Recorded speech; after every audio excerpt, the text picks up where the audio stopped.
The Indian economy has witnessed profound positive transformation in the last 10 years.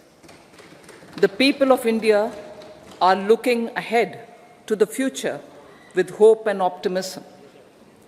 With the blessings of the people, when our government, under the visionary and dynamic leadership of Honorable Prime Minister Shri Narendra Modi, assumed office in 2014, the country was facing enormous challenges.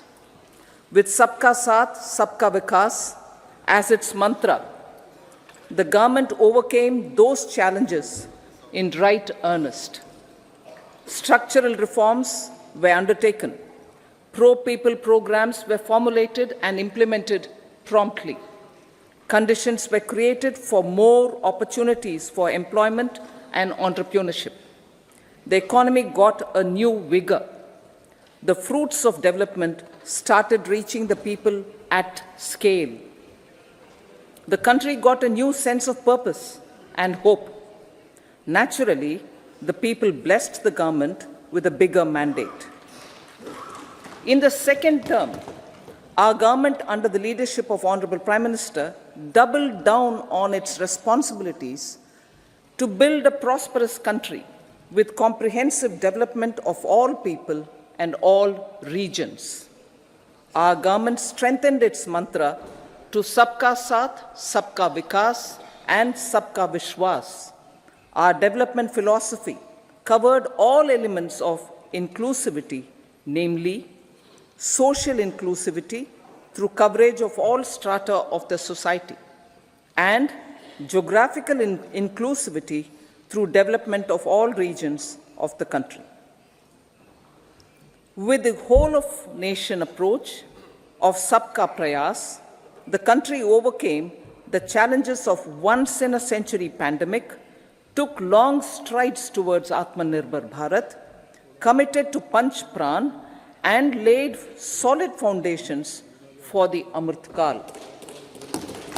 As a result, our young country has high aspirations, pride in its present, and hope and confidence for a bright future. We expect that our government, based on its stupendous work, will be blessed again by the people with a resounding mandate. Inclusive development and growth.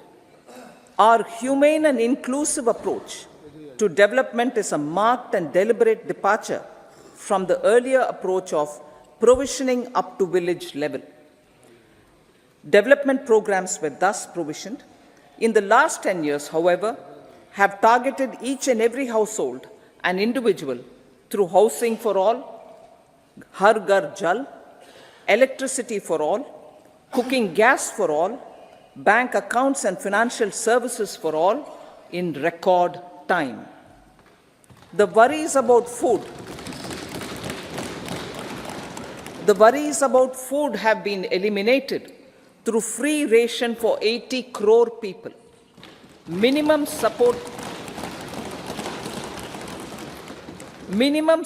prices for the produce of Annadata are periodically increased appropriately. These and the provision of basic necessities have enhanced real income in the rural areas.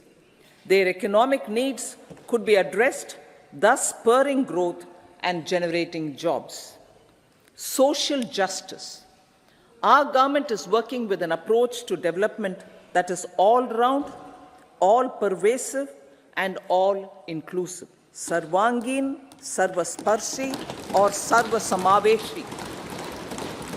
It covers all castes and people at all levels. We are working to make India a Vikasit Bharat by 2047. For achieving that goal, we need to improve people's capability and empower them. Previously, social justice was mostly a political slogan. For our government, social justice is an effective and necessary governance model. The saturation approach of covering all eligible people is the true and comprehensive achievement of social justice. This is secularism in action, reduces corruption, and prevents nepotism, prevents Bhai Bhatijawad. There is transparency and assurance that benefits are delivered to all eligible people. The resources are distributed fairly. All, regardless of their social standing, get access to opportunities. We are addressing systemic inequalities that had plagued our society. We focus on outcomes and not on outlays so that the social economic transformation is achieved. As our Prime Minister firmly believes, we need to focus on 4 major castes. They are Garib, Mahilaye, Yuva, and Annadata. Their needs, their aspirations, and their welfare are our highest priority. The country progresses when they progress. All 4 require and receive government support in their quest to better their lives. Their empowerment and well-being will drive the country forward. Garib Kalyan, Desh Ka Kalyan. We believe in empowering the poor.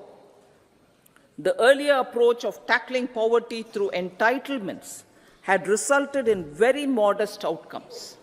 When the poor became empowered partners in the development process, government's power to assist them also increases manifold.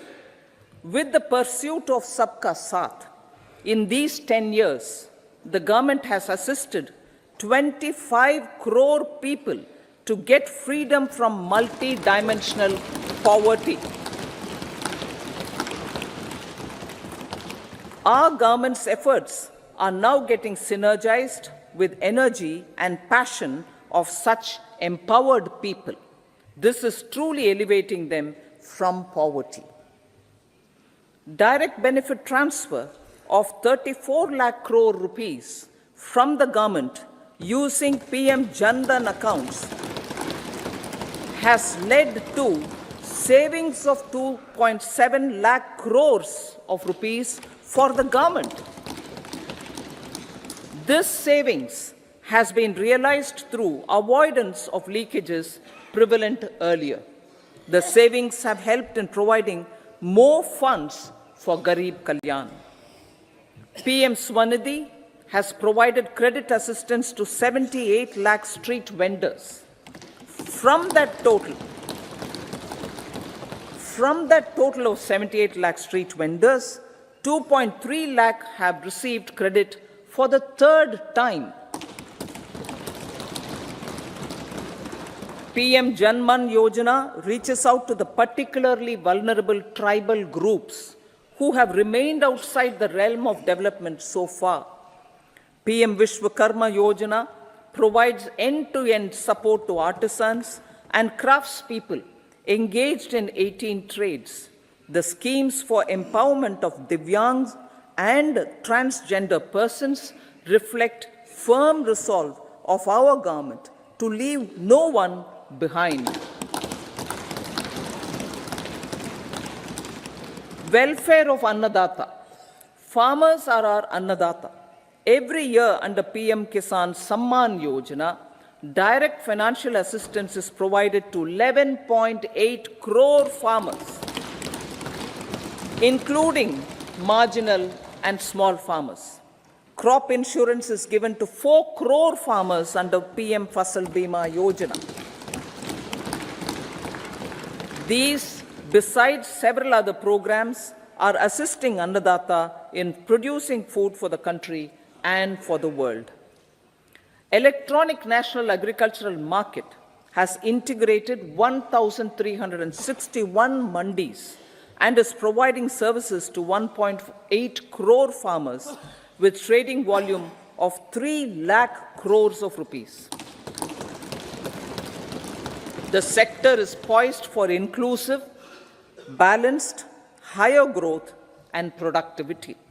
These are facilitated from farmer-centric policies, income support, coverage of risks through price and insurance support, promotion of technologies and innovations through startups. Empowering the Amrit PD, the Yuva. Our prosperity depends on adequately equipping and empowering the youth. The National Education Policy 2020 is ushering the transformational reforms. PM Schools for Rising India, PM Shri, are delivering quality teaching and nurturing holistic and well-rounded individuals. The Skill India mission has trained 1.4 crore youth, upskilled and reskilled 54 lakh youth, and established 3,000 new ITIs. A large number of institutions of higher learning, namely 7 IITs, 16 triple ITs, 7 IIMs, 15 AIMS, and 390 universities have been set up. PM Mudra Yojana has sanctioned 43 crore loans aggregating to 22.5 lakh crores of rupees for entrepreneurial aspirations of our youth. Besides that, Fund of Funds, Startup India, and Startup Credit Guarantee schemes are assisting our youth. They are also becoming Rozgar Data. The country is proud of our youth scaling new heights in sports. The highest ever medal tally in Asian Games and Asian Para Games in 2023 reflects a high confidence level.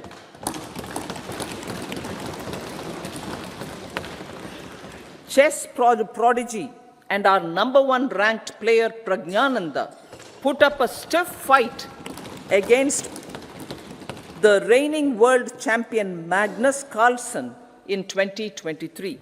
Today, India has over 80 chess grandmasters compared to little over 20 in 2010. Momentum for Nari Shakti. The empowerment of women through entrepreneurship, ease of living, and dignity for them has gained momentum in these 10 years. 30 crore Mudra Yojana loans have been given to women entrepreneurs. Female enrollment in higher education has gone up by 28% in 10 years. In STEM courses, girls and women constitute 43% of enrollment, one of the highest in the world. All these measures are getting reflected in the increasing participation of women in workforce.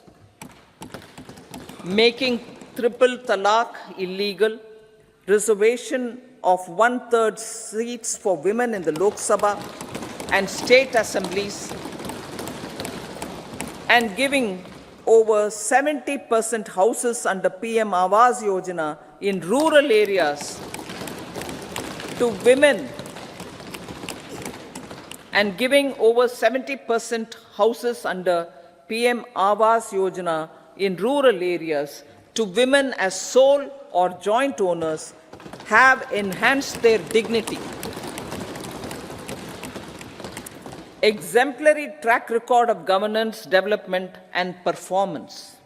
Besides delivering on high growth in terms of gross domestic product, the government is equally focused on a more comprehensive GDP, that is, governance, development, and performance.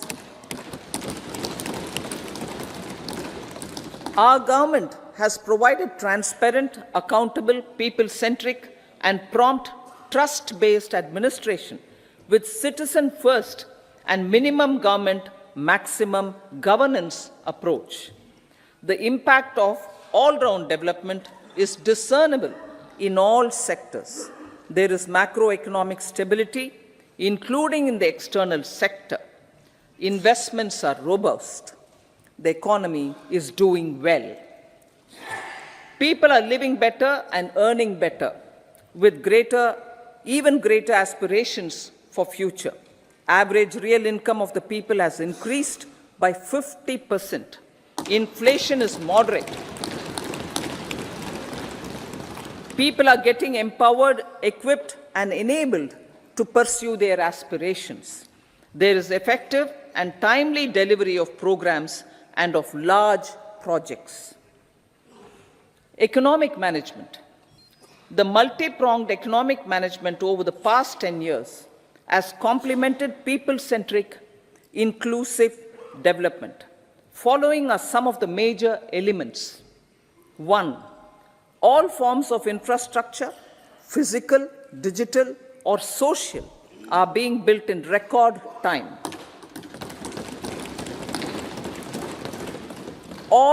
Number 2, all parts of the country are becoming active participants in economic growth. Number 3, digital public infrastructure, a new factor of production in the 21st century, is instrumental in formalization of the economy. Number 4, goods and services tax has enabled one nation, one market, one tax. Tax reforms have led to deepening and widening of tax base. Number 5, strengthening of the financial sector has helped in making savings, credit, and investments more efficient. Number 6, GIFT, IFSC, and the Unified Regulatory Authority, IFSCA, are creating a robust gateway for global capital and financial services for the economy. Number 7, proactive inflation management has helped keep inflation within the policy band. Now, the global context, Honorable Speaker, sir. Geopolitically, global affairs are becoming more complex and challenging with wars and conflicts. Globalization is being redefined with reshoring and friendshoring, disruption and fragmentation of supply chains, and competition for critical minerals and technologies. A new world order is emerging after the COVID pandemic. India assumed the G20 presidency during very difficult times for the world. The global economy was going through high inflation, high interest rates, low growth, very high public debt, low trade growth, and climate changes.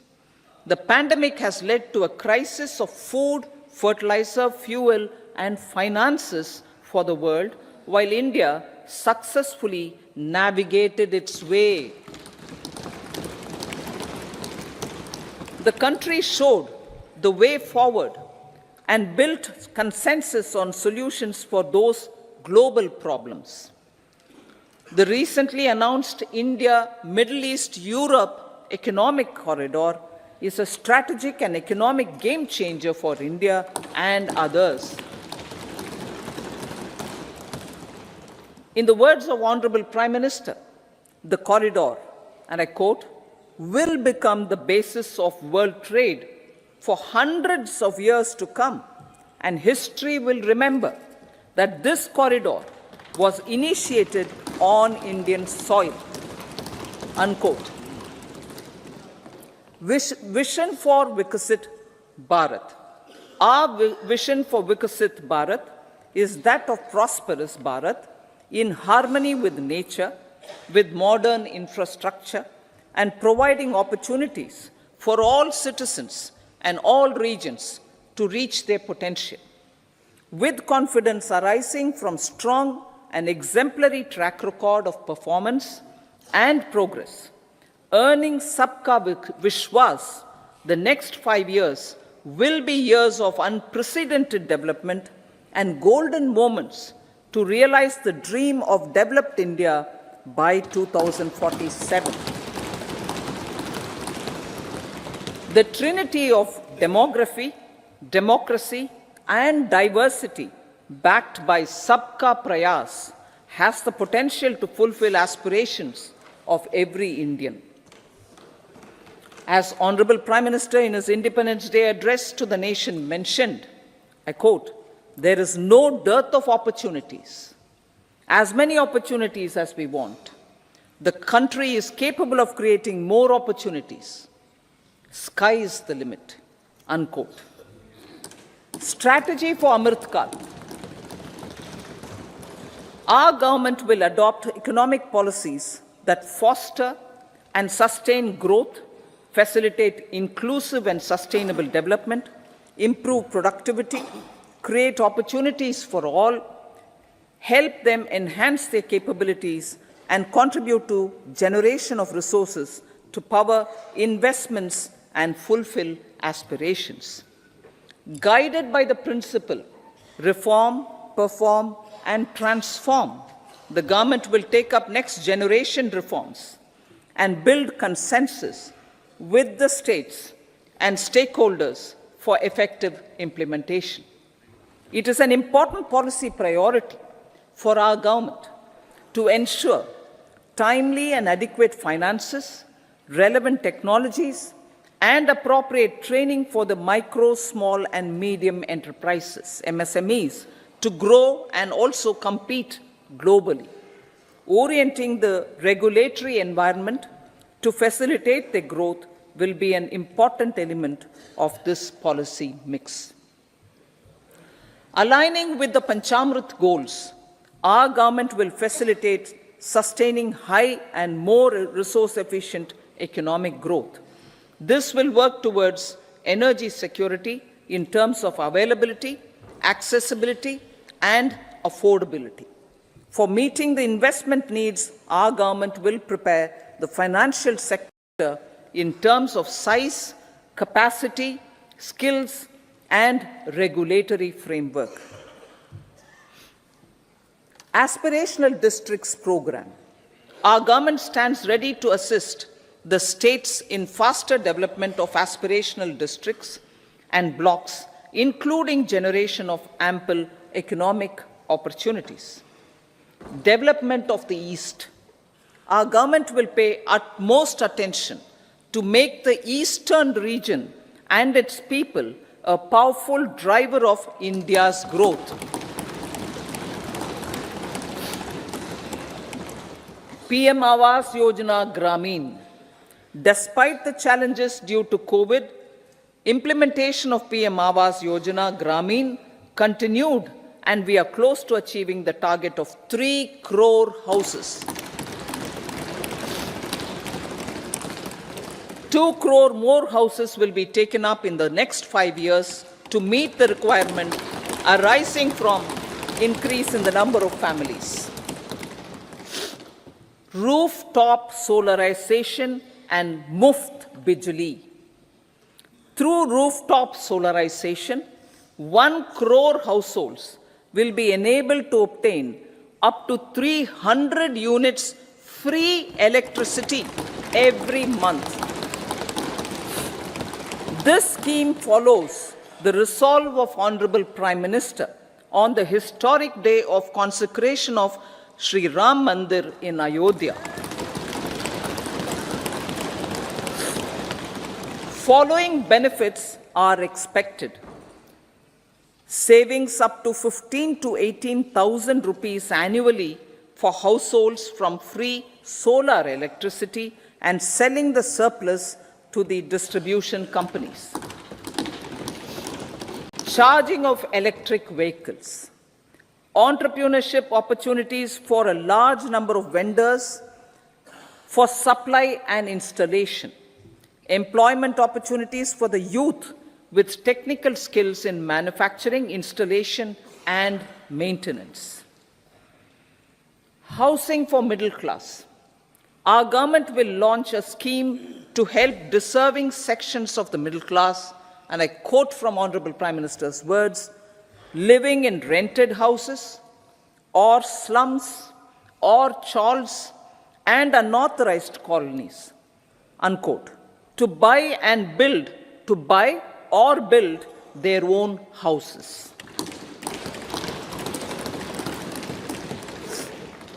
Medical colleges.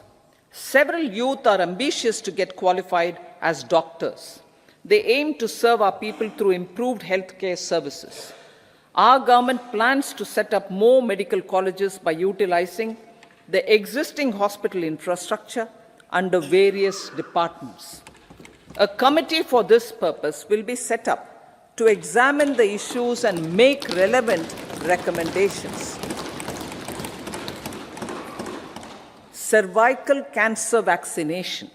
Our government will encourage vaccination for girls in the age group of 9 to 14 years for prevention of cervical cancer. Maternal and child health care. Various schemes for maternal and child care will be brought under one comprehensive program for synergy in implementation. Upgradation of Anganwadi centers under Saksham Anganwadi and Poshan 2.0 will be expedited for improved nutrition delivery, early childhood care and development. The newly designed U-Win platform for managing immunization and intensified efforts of Mission Indradhanush will be rolled out expeditiously throughout the country. Ayushman Bharat. Healthcare cover under Ayushman Bharat scheme will be extended to all ASHA workers, to all Anganwadi workers and helpers. Agriculture and food processing. The efforts of value addition in agriculture sector and boosting farmers' incomes will be stepped up. Pradhan Mantri Kisan Sampada Yojana has benefited 38 lakh farmers and generated 10 lakh employment. Pradhan Mantri Formalization of Micro Food Processing Enterprises Yojana has assisted 2.4 lakh SHGs and 60,000 individuals with credit linkages. Other schemes are complementing the efforts for reducing post-harvest losses and improving productivity and incomes. For ensuring faster growth of the sector, our government will further promote private and public investment in post-harvest activities, including aggregation, modern storage, efficient supply chains, primary and secondary processing and marketing and branding. Nano DAP. After the successful adoption of nano urea, application of nano DAP on various crops will be expanded in all agroclimatic zones. Atmanirbhar Oil Seeds Abhiyan. Building on the initiative announced in 2022, a strategy will be formulated to achieve Atmanirbharta for oil seeds such as mustard, groundnut, sesame, soya bean, and sunflower. This will cover research for high-yielding varieties, widespread adoption of modern farming techniques, market linkages, procurement, value addition, and crop insurance. Dairy development. A comprehensive program for supporting dairy farmers will be formulated. Efforts are already on to control foot and mouth disease. India is the world's largest milk producer with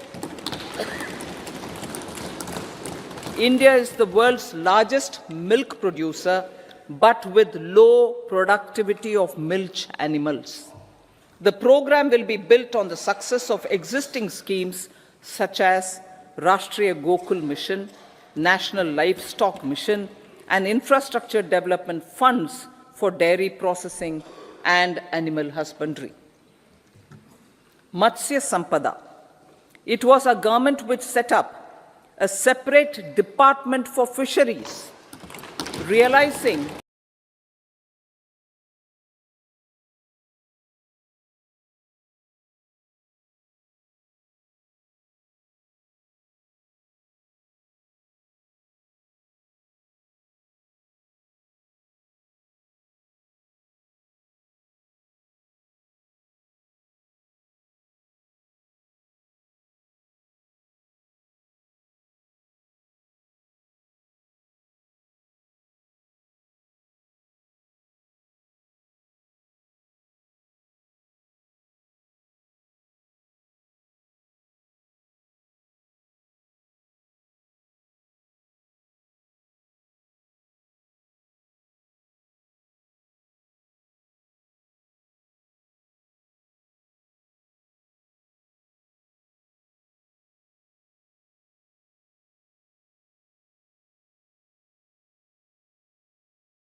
This will help in generating employment also. Promoting investments. The FDI inflow during 2014 to 23 was 596 billion US dollars, marking a golden era. That is twice the inflow during 2005 to 14. For encouraging sustained foreign investment, we are negotiating bilateral investment treaties with our foreign partners in the spirit of First Develop India. FDI is First Develop India. Reforms in the states for Vikasit Bharat. Many growth and development enabling reforms are needed in the states for realizing the vision of Vikasit Bharat. A provision of 75,000 crore rupees as 50-year interest-free loan is proposed this year to support those milestone-linked reforms by the state governments. Societal changes. The government will form a high-powered committee for an extensive consideration of the challenges arising from fast population growth and demographic changes.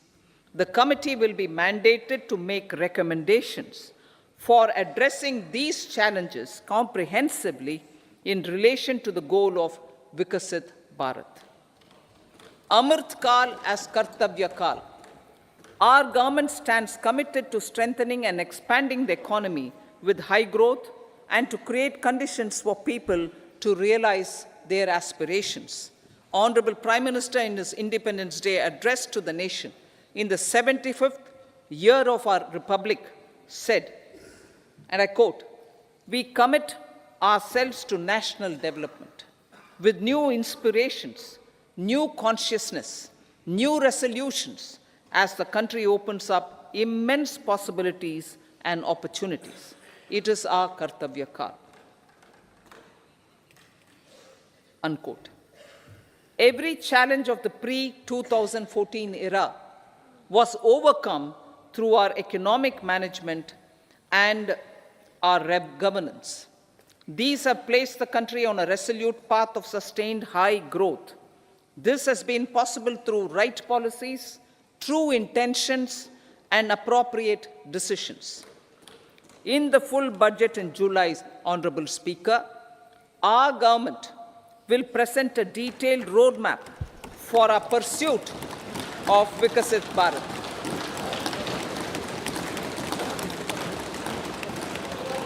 Revised estimates. Revised estimates of 2023-24.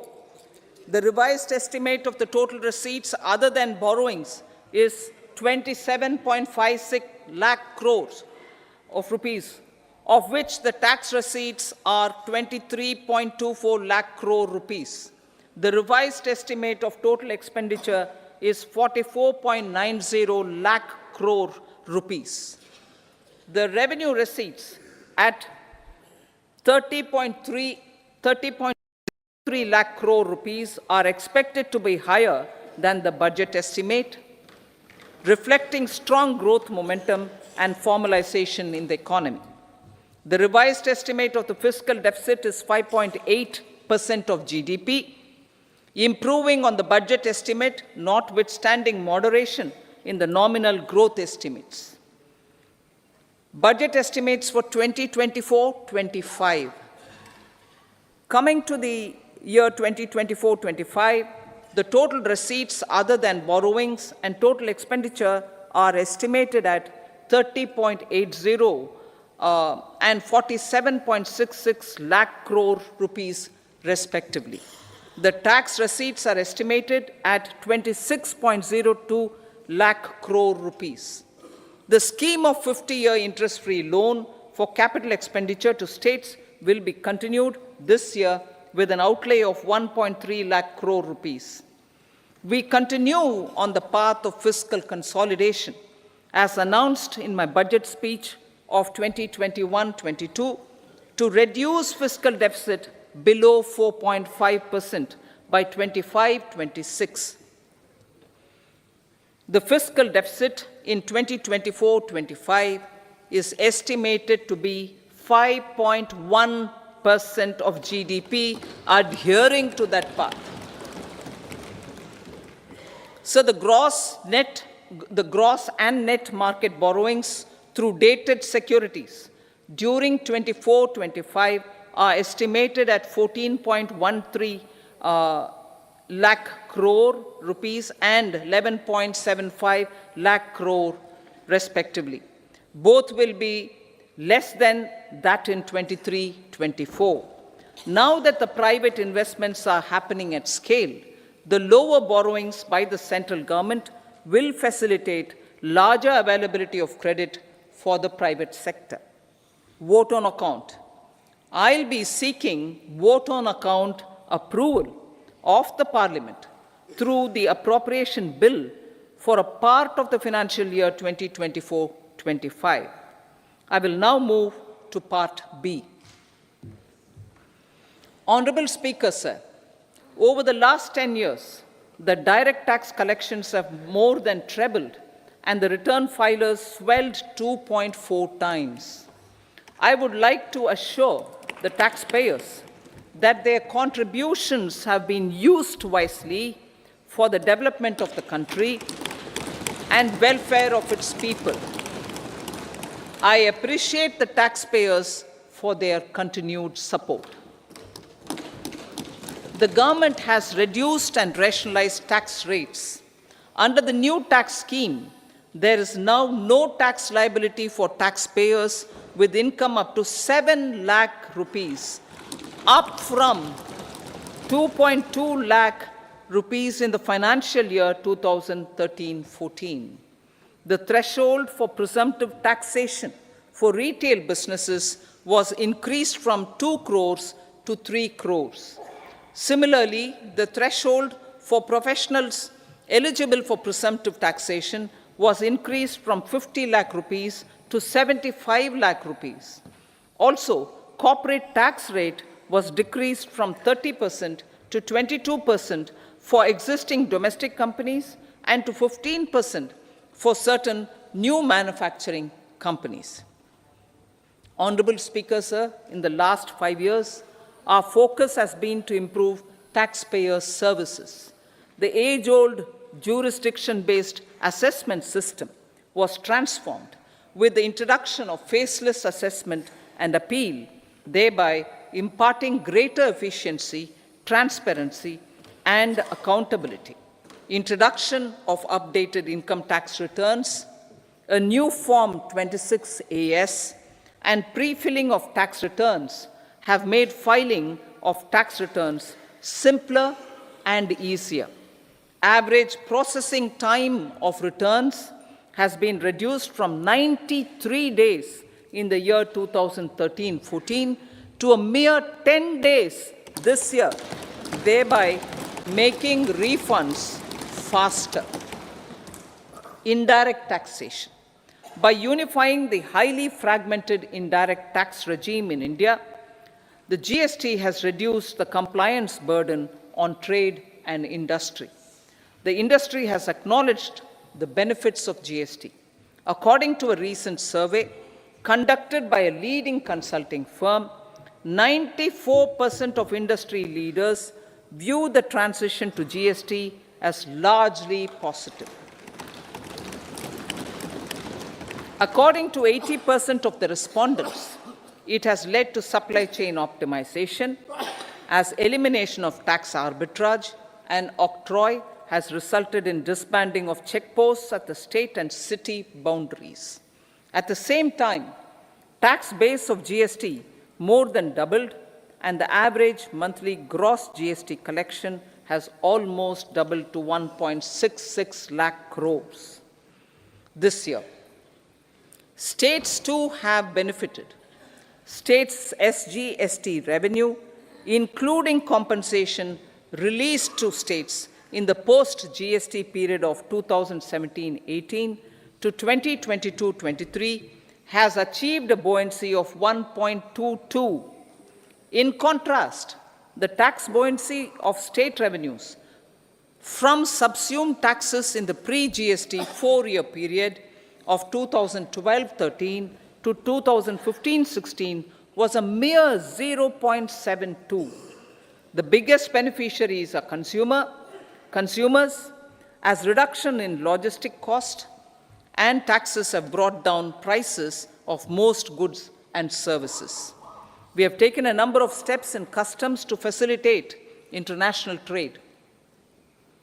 As a result, the import release time declined by 47% to 71 hours at inland container depots, by 28% to 44 hours at air cargo complexes, and by 27% to 85 hours at seaports over the last 4 years since 2019, when the national time release studies were first acted. Tax proposals. As for tax proposals, in keeping with the convention, I do not propose to make any changes relating to taxation and propose to retain the same tax rates for direct and indirect taxes, including import duties. However, certain tax benefits to startups and investments made by sovereign wealth or pension funds, as also tax exemption on certain income of some IFSC units, are expiring on 31/3/2024. To provide continuity in taxation, I propose to extend the date to 31/3/2025. Moreover, in line with our government's vision to improve ease of living and ease of doing business, I wish to make an announcement to improve taxpayers' services. There are a large number of petty, non-verified, non-reconciled, or disputed direct tax demands, many of them dating as far back as 1962, which continue to remain on the books, causing anxiety to honest taxpayers and hindering refunds of subsequent years. Honorable Speaker, sir, I propose to withdraw such outstanding direct tax demands up to 25,000 rupees pertaining to the period up to financial year 2009-10 and up to 10,000 rupees for financial years 2010-11 to 2014-15. This is expected to benefit about 1 crore taxpayers. 1 crore taxpayers would benefit out of this. Economy then and now. In 2014, when our government assumed the reins, the responsibility to mend the economy step by step and to put the governance systems in order was enormous. The need of the hour was to give hope to the people, to attract investments, and to build support for the much-needed reforms.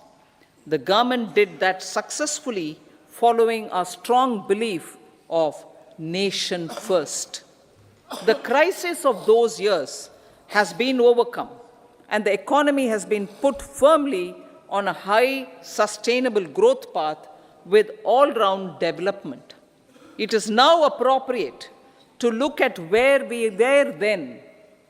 I repeat, it is now appropriate to look at where we were then till 2014 and where we are now, only for the purpose of drawing lessons from the mismanagement of those years. The government will lay a white paper on table of the House.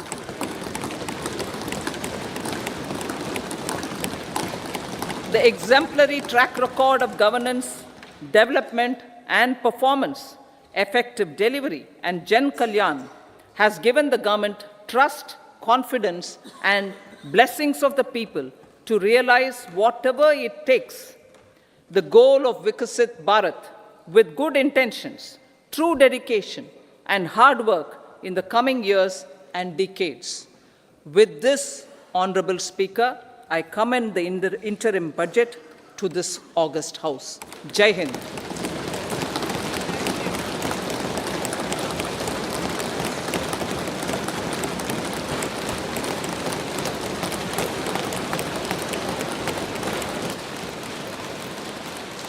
Item number 2, Srimati Nirmala Sitharaman ji.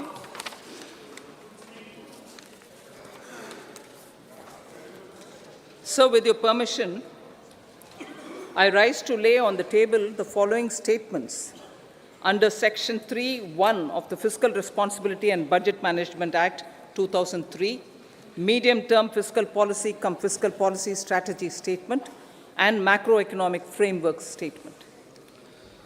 Item number 3, Srimati Nirmala Sitharaman ji. Sir,